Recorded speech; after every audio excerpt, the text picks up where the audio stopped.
की या निवडणुकीमध्ये महाराष्ट्रात भाजप नंबर 1 राहील यासाठी तुम्ही कामाला लागला. महाराष्ट्र त्याने भ्रष्टाचारामध्ये चोऱ्या मारांमध्ये नंबर 1 केलेला आहे बरं का. आणि त्याच माध्यमातून लुटीतून जो पैसा येणार आहे जसं मगाशीच सांगितलं, समृद्धी महामार्ग 19 दिवसामध्ये संपूर्ण रस्ताची जाळी झाली, खड्डेच खड्डे. ठेकेदाराकडून किमान 40% उचल विधानसभेच्या आधी. आता शक्तीपीठ 20,000 कोटी रुपयाचं काही मंजुरी मिळाली, त्यातले किमान 10,000 कोटी रुपये ठेकेदारांकडून त्यांना निवडणुकीसाठी मिळणार. आणि या माध्यमातून ते पहिल्या क्रमांकावर जात असतील तर त्यांना लखलाभ ठरू. हे काही सरळ मार्गी लोक नाही येत नाही. निवडणुका कशा जिंकतात हे काल राहुल गांधींनी स्वतः देवेंद्र फडणवीस यांच्या नागपूर मधला, मला वाटतं दक्षिण नागपूर मधल्या मतदारसंघात कसे मतांच्या चोऱ्या केल्या पैशाच्या माध्यमातून हे स्वतः राहुल गांधींनी दाखवलेलं आहे. राहुल गांधी हे देशाच्या लोकसभेचे विरोधी पक्षनेते आहेत आणि त्यांना संवैधानिक अधिकार आहे. बघा असं आहे की मोदी विरोधी पक्षाच्या आमदारांच्या मतदारसंघातही प्रमाण वाढलेलं आहे. बघा नाही बघा देवेंद्र फडणवीस असू दे, हो आहे ना, बरोबर आहे तुमचं म्हणणं, बरोबर असेल. पण आपण कशा प्रकारे निवडणुका या महाराष्ट्रात जिंकलेल्या आहात त्याचं स्पष्टीकरण वारंवार होत आहे. आणि निवडणूक आयोगानं द्यायचं उत्तर तुम्ही का देताय? पण निवडणूक आयोगानं आता राहुल गांधींना चर्चेसाठी बोलवलं. जाऊ ना, जाऊ की चर्चा, त्यात काय. आज संविधान हत्या दिवस सगळीकडे आणीबाणीची 50 वर्ष पूर्ण होत आहे आणि हा दिवस संविधान हत्या दिवस म्हणून भारतीय जनता पक्षाला एक नौटंकी करण्याचं व्यसन लागलेलं आहे बरं. काही नशा आहे त्यांची, नौटंकी करणं उनका नशा है. हर चीज का नौटंकी और हर चीज का सेलिब्रेशन करते हैं या उत्सव मनाते हैं, चाहे कुछ भी हो. पहलगांव में जो हुआ, जो पुलवामा में होगा, वो उसका भी वो लोग उत्सव मना चुके हैं राजनीति के लिए. 50 साल हो गए इमरजेंसी, 50 साल. भूतकाल में जो हुआ है उसको भूलकर हमको आगे जाना चाहिए. आपत्काल, आणीबाणी हा संविधान हत्या दिवस कसा का होऊ शकतो त्याचं जरा विश्लेषण भारतीय जनता पक्षाच्या आणि RSSच्या तज्ञांनी केलं पाहिजे. RSSचे तेव्हाचे सरसंघचालक परमपूज्य बाळासाहेब देवरस यांनी आणीबाणीला पाठिंबा दिला होता. त्यांचा पत्रव्यवहार आहे तसा. बाळासाहेब देवरस यांना जरूर इंदिराजींनी अटक केली होती त्या काळामध्ये, पण तुरुंगातून त्यांनी जो पत्रव्यवहार केलेला आहे इंदिराजींशी तो इंटरेस्टिंग आहे का. माननीय बाळासाहेब ठाकरे यांचं तुम्ही पोस्टरवरती फोटो लावता ना, बाळासाहेब ठाकरेंचा, हे शिंदे गट वगैरे किंवा भाजपचे लोक.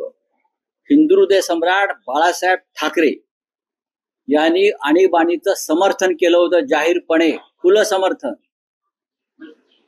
तिकडून खुणा काय करताय? बाळासाहेब ठाकरेंनी आणीबाणीचं समर्थन केलं होतं. आमच्या मार्मिक साप्ताहिकावर तेव्हा धाडी पडून आमचा प्रेस बंद केला होता आणीबाणीमध्ये, तरी आम्ही त्यांना समर्थन दिलं होतं. आणीबाणी ही शिस्त लावणारी एक व्यवस्था होती.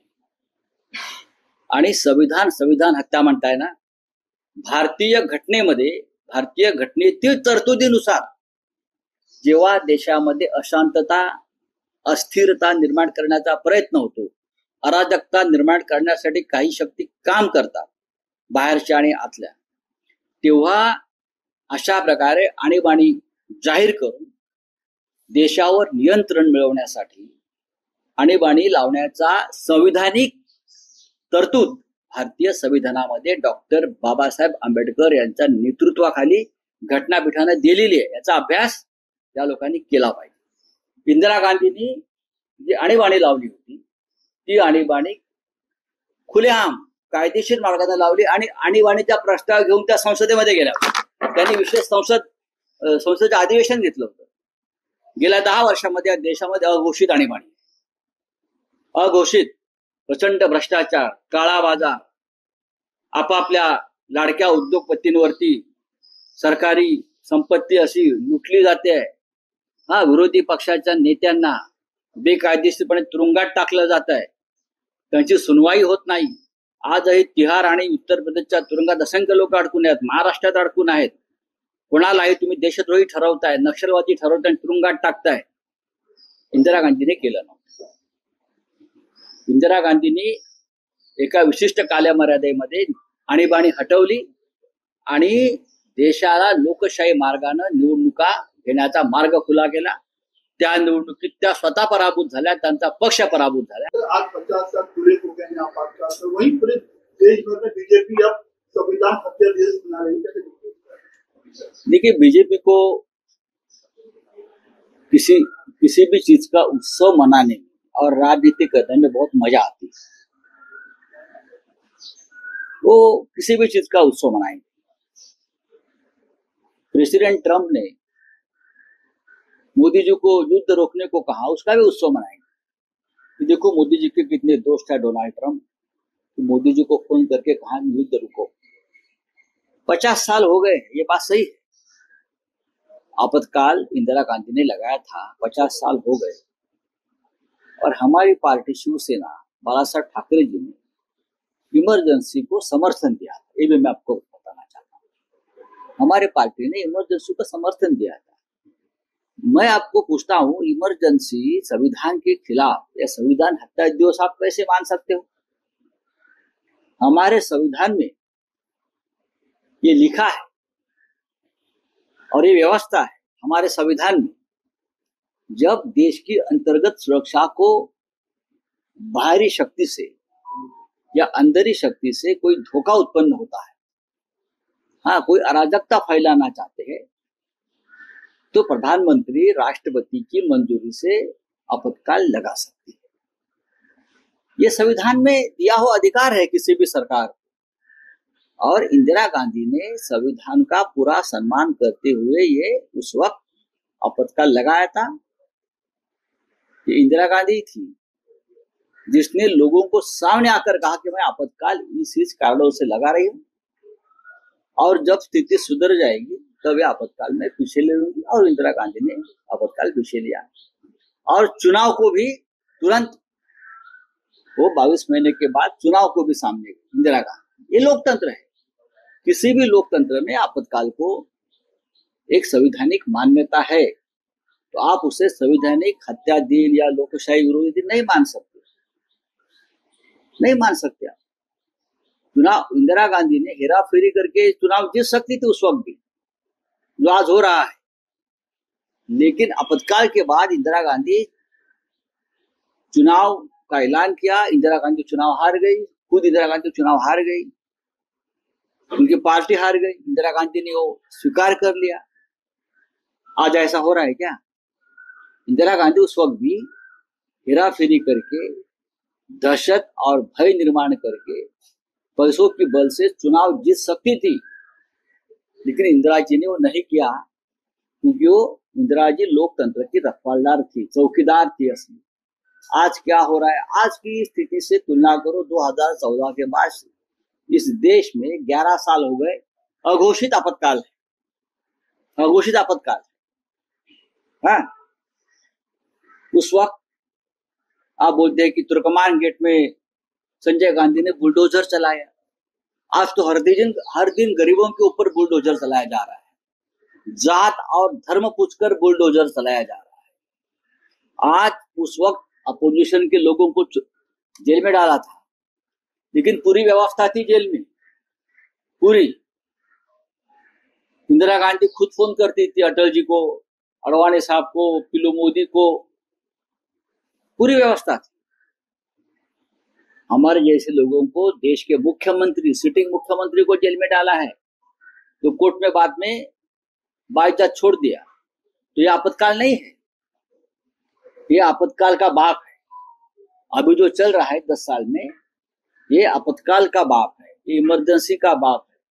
और हम ये इमरजेंसी से गुजर रहे हैं. अब सुन लीजिए भाई.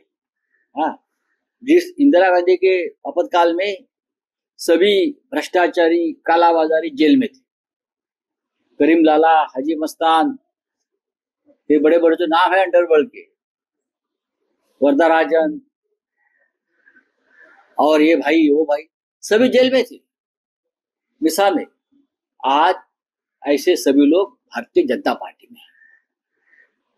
आज ऐसे सभी अगर आज करीम लाला हाजी मस्तान जीवित होते तो बीजेपी के मंत्री होते या उनके पार्टी में बड़े अहदे पर रहते।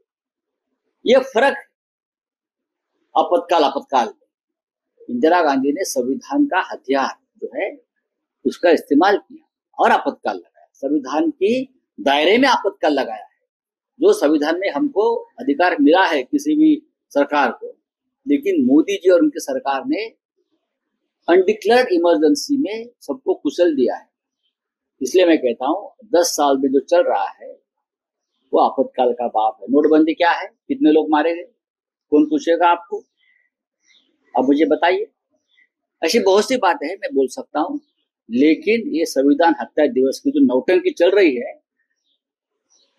वो 1975 की मत करिए। 2014 से 2025 तक जो आपातकाल देश में अघोषित आपातकाल जो चल रहा है, आप उसके ऊपर संविधान हत्या दिन मनाइए अगर आप में हिम्मत है। सर वही देखा गया कि राहुल गांधी ने ट्वीट किया और देवेंद्र फडणवीस की जो कॉन्स्टिट्यूएंसी वहां पर 8% ग्रोथ देखा गया है। कहीं के वोटों की चोरी को लेकर फिर राहुल गांधी ने ट्वीट किया, वही फडणवीस ने कहा है कि झूठ बोले तो हुआ। हाईकोर्ट में एक जगह मामला चल रहा है 5 के बाद का वोटिंग काउंटिंग अभी तक नहीं है और उनके पास देखिए एडवोकेट प्रकाश अंबेडकर जी खुद उसकी पैरवी कर रहे हैं हाईकोर्ट में ये मामले में। आपको मालूम होगा संविधान की निर्माता डॉक्टर बाबा साहब अंबेडकर के पोते प्रकाश अंबेडकर खुद भी एक संविधान के तज्ञ है और इस मामले में खुद प्रकाश अंबेडकर हाईकोर्ट में जनता की तरफ से खड़े। राहुल गांधी जी ने जो कहा है, क्या वो दक्षिण नागपुर की कॉन्स्टिट्यूंसी जो है मुख्यमंत्री साहब की हमारे, उसमें किस तरह से मतों की चोरी हो गई उसका पूरा ब्यौरा दिया है। आप स्वीकार तो करिए ना कि चोरी हो गई है, हम चोरी से आ गए हैं सरकार में सत्ता पे। हाँ, तो आप सबसे बड़े चोर है। चोरी सामने आने के बाद भी आप प्रचंड भ्रष्टाचार, काळा बाजार, आपापल्या लाडक्या उद्योगपतींवरती सरकारी संपत्ती अशी लुटली जाते आहे। हा, विरोधी पक्षाच्या नेत्यांना बेकायदेशीरपणे तुरुंगात टाकलं जात आहे, त्यांची सुनवाई होत नाही। आजही तिहार आणि उत्तर प्रदेशच्या तुरुंगात असंख्य लोक अडकून आहेत, महाराष्ट्रात अडकून आहेत। कोणालाही तुम्ही देशद्रोही ठरवताय, नक्षलवादी ठरवताय, तुरुंगात टाकताय। इंदिरा गांधीने केलं नव्हतं। इंदिरा गांधींनी एका विशिष्ट कालमर्यादेमध्ये आणीबाणी हटवली आणि देशाला लोकशाही मार्गाने निवडणुका घेण्याचा मार्ग खुला केला। त्या निवडणुकीत त्या स्वतः पराभूत झाल्या, त्यांचा पक्ष पराभूत झाला। त्यांनी कोणावरही खापर फोडलं नाही, त्यांनी जनतेचा कौल स्वीकारला। हे आज होतंय का? हे आज अजिबात होत नाही। इंदिरा गांधींनी घोटाळे करून त्यांना निवडणुका जिंकता आल्या असता ज्या आज होत आहेत। हा फरक तुम्ही समजून घ्या। तेव्हाची आणीबाणी अधिकृत आणि आताची अघोषित आणीबाणी गेल्या 10 वर्षातली, तेव्हा भारतीय जनता पक्षाने ढोंग करू नये। आणीबाणी आली आणि गेली। खरं म्हणजे आता गेल्या 10 वर्षातल्या आणीबाणी विरुद्ध लोकांना जागरूक करणं गरजेचं आहे। ते काम राष्ट्रीय स्वयंसेवक संघाने केलं पाहिजे। चला, थँक्यू। आणखी एक विषय होता की अजित पवारांच्या कार्यपद्धतीवर शिंदे शिवसेनेच्या मंत्र्यांची नाराजी आहे। काल कॅबिनेटमध्ये ही नाराजी उघडपणे व्यक्त झाली माहिती। माझा असा इतकाच प्रश्न आहे, शिंदेचं असं म्हणणं आहे की अजित पवारांच्या खात्यावरही बारीक लक्ष ठेवा अशा सूचना त्यांनी आपल्या मंत्र्यांना केल्या, कारण पुढच्या काळात खूप मोठे निधी किंवा अन्य मार्गातून नक्कीच पैसे असणार। सामाजिक न्याय विभागाचा निधी आपण वळवताय पैसे नाहीत म्हणून लाडक्या बहिणीसाठी। मग माळेगाव कारखान्याला आपण 500 कोटी रुपये द्यायचे जे वचन दिलेलं आहे निवडणुकीच्या आधी, एका कारखान्याला माळेगाव कारखाना निवडणुकीत जिंकता यावं, हा भ्रष्टाचार आहे, हे करप्शन आहे, ही लालूच आहे। मी 500 कोटी रुपये घेऊन येतो हे राज्याचा अर्थमंत्री सांगतोय एका कारखान्यासाठी आणि मला मतं द्या सांगतोय, ह्याच्यावरती कायद्यानं कारवाई व्हायला पाहिजे। हा भ्रष्टाचार आहे। देवेंद्र फडणवीस, अजित पवारांना जाब विचारा, कारवाई करा त्यांच्यावर। आणखी एकच मराठीतला विषय आहे की अंदाज समितीची बैठक नुकतीच पार पडली, त्यात राजेश शाही थाट दिसून आला। जे त्यात सहभागी झाले होते आमदार, खासदार किंवा मंत्री किंवा अन्य, त्यांना चांदीच्या ताटात जेवण असेल, नाही, असं आहे की या 5 स्टार मध्ये महाराष्ट्राची महाराष्ट्र दर्शनासाठी गाड्या असतील. महाराष्ट्राच्या अंदाज समितीचे जे अध्यक्ष आहेत अर्जुन खोतकर यांच्यावरती भ्रष्टाचाराचे आरोप आहे. तुम्हाला माहितच, धुळ्याच्या विश्रामगृहात जी मोठी रक्कम पकडली आणि त्याआधी 10 कोटी रुपये जाळण्याला गेले, हे आमच्या अंदाज समितीचे कॅरेक्टर आहे, चरित्र आहे. त्याच्यामुळे त्यांना ही शान शेवटी जी चैनबाजीची चटक लागली. खरं म्हणजे त्या अंदाज समितीच्या बैठकीला हे संशयास्पद अंदाज समितीच्या अध्यक्षांना बसायला नाही दिलं पाहिजे.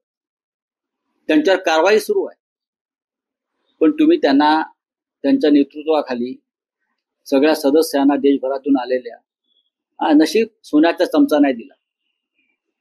चांदीच्या ताटामध्ये सोन्याच्या ताटात चांदीच्या पाटावर मोत्याचा घास तुला भरविते.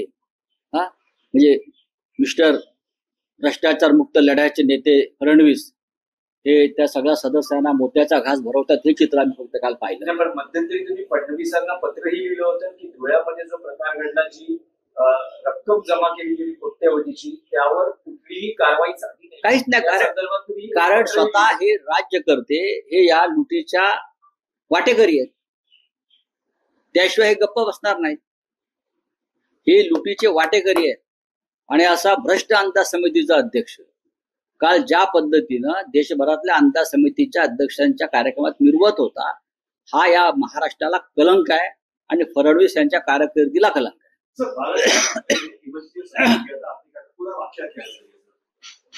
मैंने बताया, हिंदुहृदय सम्राट बालासाहेब ठाकरे जी का नाम बार बार लेते हैं, मोदी जी लेते हैं, फडणवीस जी लेते हैं, वो मिस्टर मिंधे लेते हैं, बालासाहेब ठाकरे हमारे हैं और शिवसेना हम लोग बालासाहेब ठाकरे से विचारधारा से दूर हटकर कुछ और भटक रहे हैं. भाई, उनका फोटो निकालिए. आप जो संविधान हत्या दिन मना रहे हो ना, वो नौटंकी, आपको याद दिलाना चाहता हूं, बालासाहेब ठाकरे ने इंदिरा गांधी का पूरा समर्थन किया था. बालासाहेब ठाकरे ने आपातकाल, इमरजेंसी, आणीबाणी का पूरा समर्थन किया था. या अगर आपको मालूम नहीं होगा तो पूरा इतिहास जान लीजिए, उस वक्त बालासाहेब ठाकरे जी के आपातकाल के बारे में क्या राय थी. आपको कुछ पता ही नहीं है बाला साहब के बारे में. चलो, थैंक यू.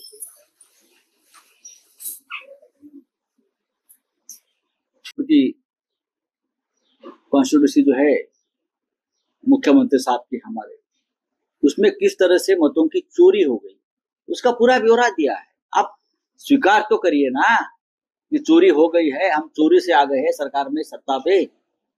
हाँ, तो आप सबसे बड़े चोर है. चोरी सामने आने के बाद भी आप बोलते हो मैंने चोरी नहीं की. जरूर आपने चोरी की. और राहुल गांधी ने पूरी देश में इस प्रकार से चोरी हो रही है, और खास करके महाराष्ट्र में विधानसभा चुनाव ये लोग किस प्रकार से जीत गए हैं, ये पूरा पूरा पोल खोल किया है, पूरा मामला उजागर किया है. और क्या चाहिए आपको? सर, ट्रंप ने कहा कि बिना शर्त ये सीज फायर हुआ है, जो ईरान ने पहली बार दुनिया के सामने अमेरिका का अटैक किया है. ये पहली बार हुआ है कि किसी देश ने अमेरिका के ऊपर हमला करने का हिम्मत दिखाई, और वो भी अपने डिफेंस के लिए. ये बात तो माननी पड़ेगी, ये बात माननी पड़ेगी. और हिंदुस्तान के जो हमारे विश्वगुरु है और उनके सब साथी है, ये लोगों को भी उनके बारे में रिसर्च, ये छाती इतनी बड़ी छाती कहां से लाई है वो खामेनी साहब ने, हिम्मत कहां से जुटाते ये लोग लड़ने की, उस बारे में हमारे देश में रिसर्च होना चाहिए. ना ट्रंप के आगे झुके, ना नेतन्याहू के आगे झुके, ना किसी दबाव में झुके. अपने देश पर जो हमला हुआ उसके लिए वो देश लड़ता रहा और सबको घुटने में लाया. प्रेसिडेंट ट्रंप ने हमला किया, प्रेसिडेंट ट्रंप को भी जवाब दिया. उसके लिए एक देश में एक जज्बा चाहिए, हिम्मत चाहिए. और हमारे देश में तो बड़े बड़े रिसर्च हो रहे हैं, खास करके आरएसएस ने रिसर्च करनी चाहिए उस मामले में, और रिसर्च करके उसका रिपोर्ट मोदी जी को देना चाहिए. साहेब, शेतकरी कर्जमाफीचा अजून निकाल लागला नाहीये, मात्र संसद आणि विधिमंडळाच्या अंदाज समितीला अध्यक्षांसाठी आणि सदस्यांना काल आंधळी गांधीच्या काळात 5,500 रुपये या महाराष्ट्रात जेवढा भ्रष्टाचार आणि घोटाळे सुरू आहे त्याची तुलना जगातल्या कोणत्याही घोटाळ्याबरोबर होणार नाही. अत्यंत हाय लेवलचा घोटाळा. 19 दिवसापूर्वी देवेंद्र फडणवीस, एकनाथ शिंदे, अजित पवार यांच्या उपस्थितीमध्ये समृद्धी महामार्गाच्या शेवटच्या टप्प्याचं उद्घाटन झालं. इगतपुरी ते आंबे 19 दिवसांनी आज त्या रस्त्याची अवस्था समृद्धी ड्रीम प्रोजेक्ट हे सुद्धा देवेंद्र फडणवीस यांचं ड्रीम प्रोजेक्ट. या सगळ्या ड्रीम प्रोजेक्ट मध्ये 50% घोटाळा आहे.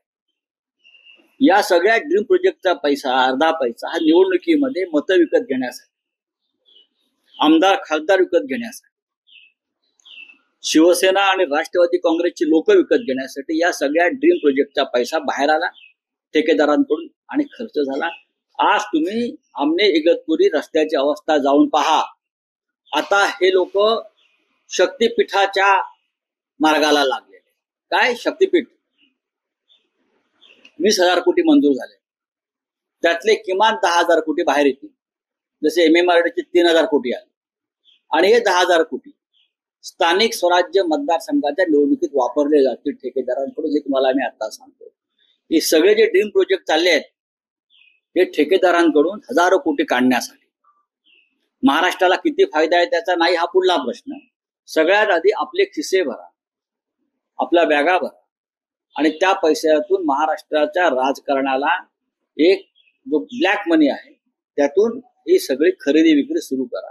यासाठी प्रोजेक्ट आहे. समृद्धी महामार्गासंदर्भात फक्त ठेकेदारांना दोषी धरून चालणार नाही, त्या संबंधित खात्याच्या मंत्र्यांना ताबडतोब मंत्रिमंडळातून काढलं पाहिजे.